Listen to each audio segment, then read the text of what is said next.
Praise the lord. దేవునికి మహిమ కలుగును గాక. ప్రభునందు ప్రియ దేవుని బిడ్డలారా, మీ అందరికీ ప్రభువు నామమున తెలియపరుస్తున్నాను.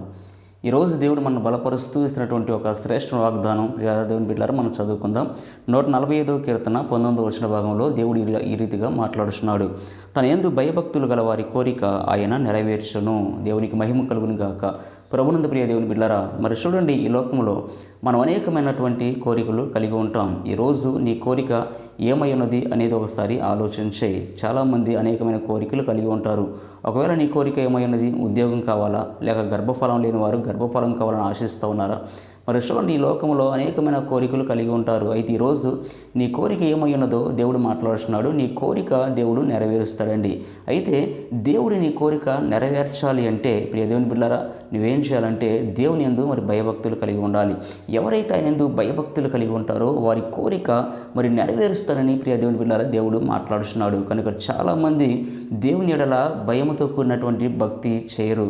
అందుకనే ప్రియ దేవుని బిడ్డలారా దేవుని యొక్క ఆశీర్వాదము వారికి మరి ఆలస్యం అవుతూ ఉంటుంది. మరి చాలామంది మరి గర్భఫలం కొరకు ఎదురు చూస్తూ ఉంటారు. అలాగే చాలామంది మరి ఉద్యోగం కొరకు ఎదురు చూస్తూ ఉంటారు.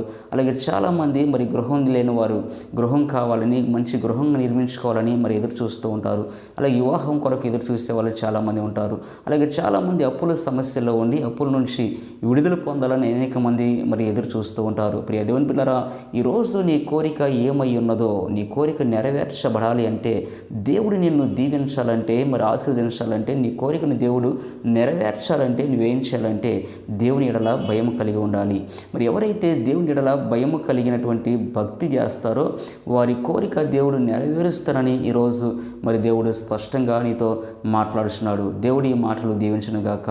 ఆమేన్. ప్రార్థన చేసుకుందాం. ప్రార్థన.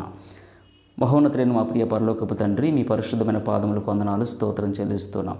ఈరోజు ప్రభు మీరు ఇచ్చినటువంటి వాగ్దానాన్ని బట్టి తండ్రి మీ స్తోత్రాలు. ఎవరైతే మీ యందు భయభక్తులు కలిగి ఉంటారో వారి కోరిక నెరవేరుస్తారని మీరు మాట్లాడుతున్నారు తండ్రి, మీ స్తోత్రాలు. ఈ రోజునైనా ఈ వాక్య భాగాన్ని వింటున్నటువంటి ప్రతి ఒక్కరిని మీరు దీవించండి. ఎవరు ఎలాంటి కోరిక కలిగి ఉన్నారో అయా మీ యందు భయభక్తులు కలిగి వారి కోరిక అయా నెరవేర్చబడటానికి తండ్రి మీరే సహాయం చేయమని యేసయ్య శ్రేష్టమైన నామమున అడిగి వేడుకొనుచున్నాము తండ్రి.